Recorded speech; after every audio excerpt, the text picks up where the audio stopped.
This administration has coined its agenda the transformation agenda. I love that agenda. I love the word transformation. Transformation means renew. Transformation means uplift. Transformation means give hope and take something that exists and transform it into something that is much more beautiful. You know what's really interesting? The first logo of the Growing Businesses Foundation, we have a new logo now. I don't know whether you can see it somewhere here.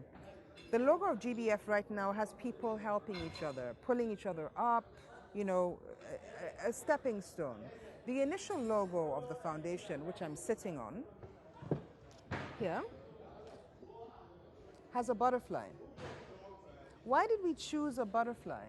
Because a butterfly goes through a transformation process. It's a caterpillar, and then it goes into a cocoon, and it sits in that cocoon. And when it comes out of that cocoon, it unfolds its wings and it flies. That was one part of the story. It's the transformation of an entity into something else that is just unfathomable, that you could actually have all of that together as one. And the second part of it, however, was what do butterflies do? They fertilize and they cross-fertilize. What they do is that they take pollen from one flower and they take it to another flower, and through that cross-fertilization process, new things happen, multiplication happens, fertilization happens, and again, beauty unfolds. And so our message was, and there was a third part of it, namely with a butterfly, you have to be very careful. If you touch a butterfly's wings, it loses the dust and the butterfly ceases to fly. And that was the challenge of sustainability. We have to take the resources that we have and guard them.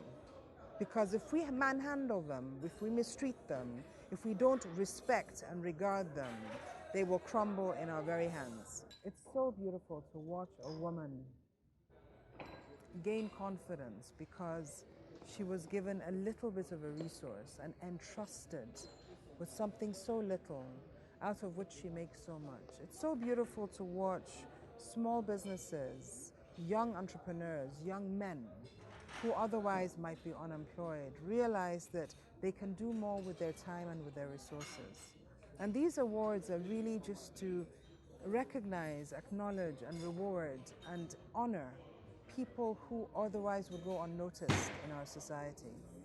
And it's always such a privilege and honor to watch those awards being given. And we're hoping that by recording the awardees this time and listening to the stories of each and every single awardee, that we're able to capture a bit more of that miracle that happens with every young business that grows.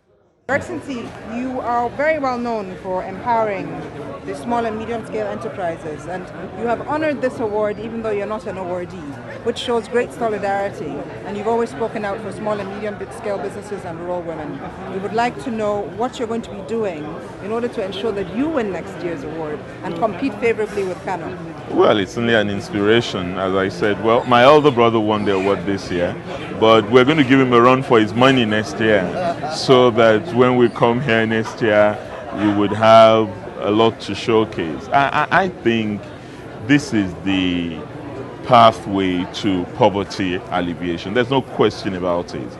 If we do more in terms of providing access to finance for rural entrepreneurs, particularly women and youth, there is no way we would not have a significant reduction and impact on growth and development in our various states.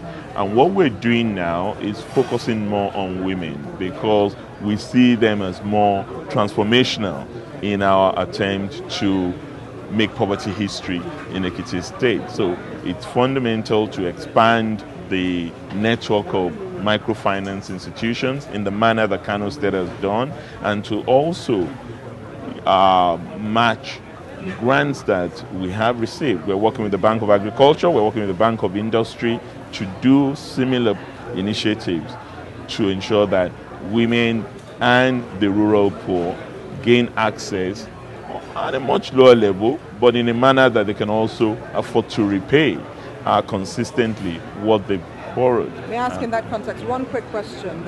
You were very impressed by the Rainbow Project and the young children and their efforts in e-commerce and cashless Absolutely. banking.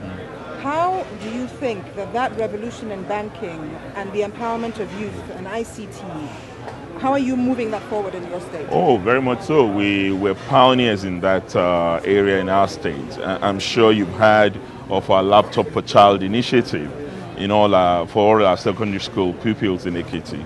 And one of the things that we're doing with that is provide them with ICT education in a manner that they can also teach their own parents